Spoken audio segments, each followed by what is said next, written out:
Sebaiknya coba satu, ngaji kajian sufi, kajian tasawuf, guru-guru toreko, ikut kajian tadqiyatun nafas, terus ya sering-sering baca suratul rahman.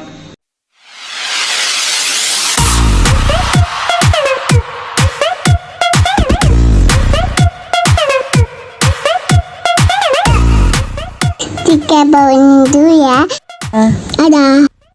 Coba ambil bekas air wudhu. Waktu saya show di stasiun TV tertentu, saya dibully kok bekas air wudhu itu kan gak higienis, kotor segala macam. Saya bilang, sekarang ini momentum yang saya bilang, bekas air wudhu, setiap tetesan air wudhu itu mengandung tetesan, bisa ada malaikat-malaikatnya. Ya, bekas air tetesan wudhu kita sendiri lebih bagus. Itu diminumkan biar tenang segala macam dari kobaran-kobaran emosi, kondisi. Memang kefakiran mendekati kekufuran kan, kekufuran dalam artian tidak mesti keluar dari agama, tapi kan, atau murtad, tapi kan dalam artian tertutup hatinya. Kufur kan artinya tertutup, jadi emosi, pikiran sumbu pendek segala macam, piring melayang. Nah ini coba pakai air bekas wudhu.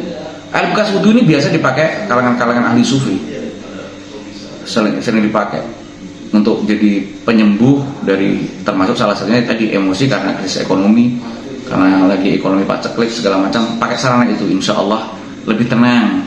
Jadi bara hawa apinya itu ditimpa dengan aura-aura yang wudhu kita, tetesan-tetesan kita menjadi disaksikan oleh malaikat.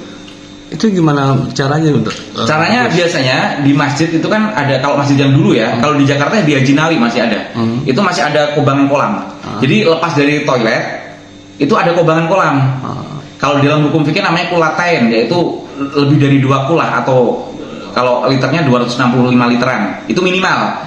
Air yang suci mensucikan, mau dicemplungin tai kotok, tai cicak, itu nggak akan berubah warna maupun rasa kalau lebih dari 265 liter. Dan itu biasanya dipakai kalau dari toilet menuju ke masjidnya, itu nyeberangi kolam kecil itu diambil di situ juga bisa. Atau bekas air wudhu kita sendiri juga nggak apa-apa. Apakah itu jorok segala macam, higienis segala macam? Itu kan orang sekarang ngomongnya seperti itu. Nah, Kanjeng Nabi sendiri salah satu metode penyembuhannya, debu diambil, ditiup, dibacain doa tertentu, dicelupkan ke air, diaduk-aduk, diminumkan ke sahabat. Nah, kalau ngikuti pakem higienis sekarang, pengobatan jorok itu berarti. Gitu loh.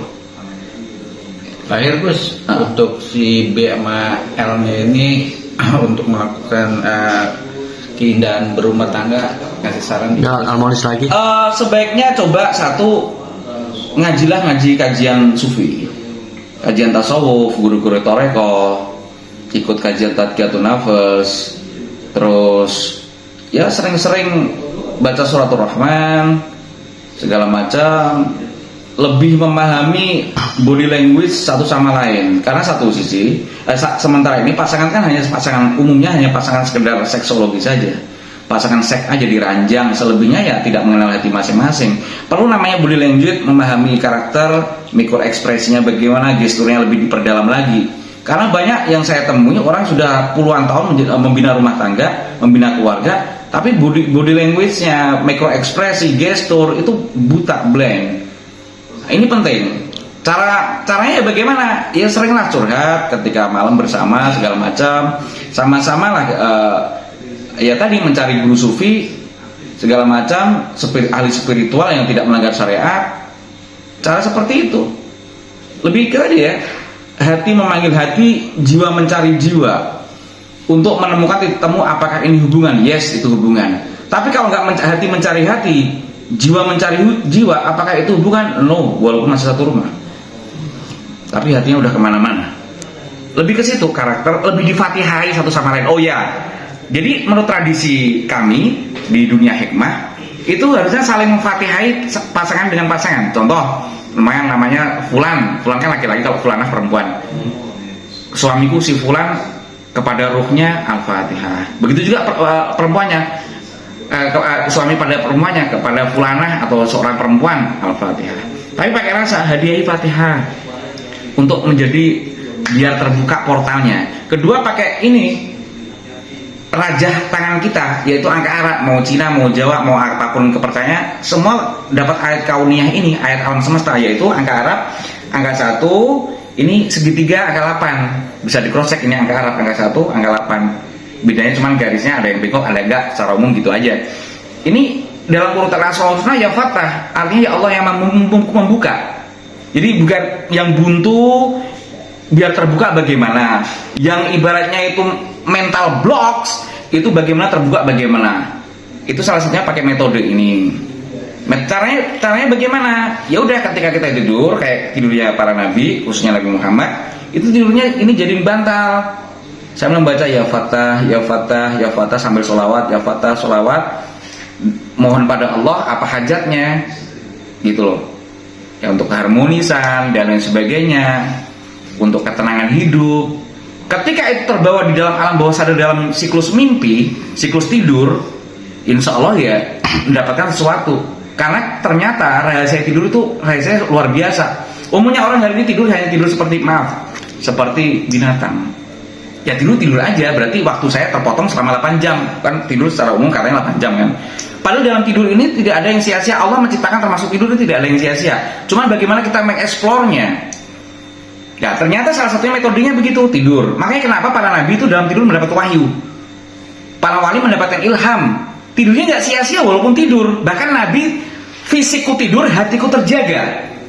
Makanya kenapa nabi salah satu keistimewaannya ketika tidur tapi sholat pernah melakukan tanpa wudhu.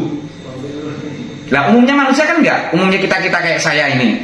Ketika tidur ya fisiknya tidur, hatinya juga tidur. Makanya ini perlu digali.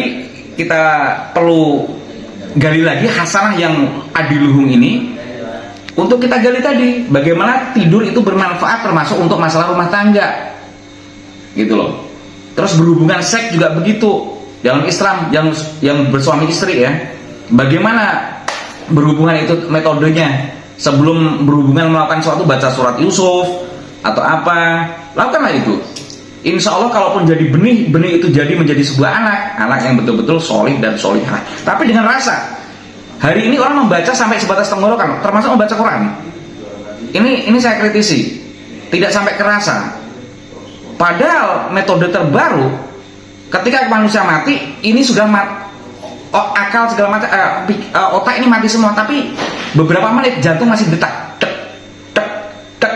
Hari ini orang krisis memahami sesuatu pakai hati, termasuk doa tadi. Makanya kalau mau doa untuk termasuk untuk keharmonisan segala macam, pakai rasa.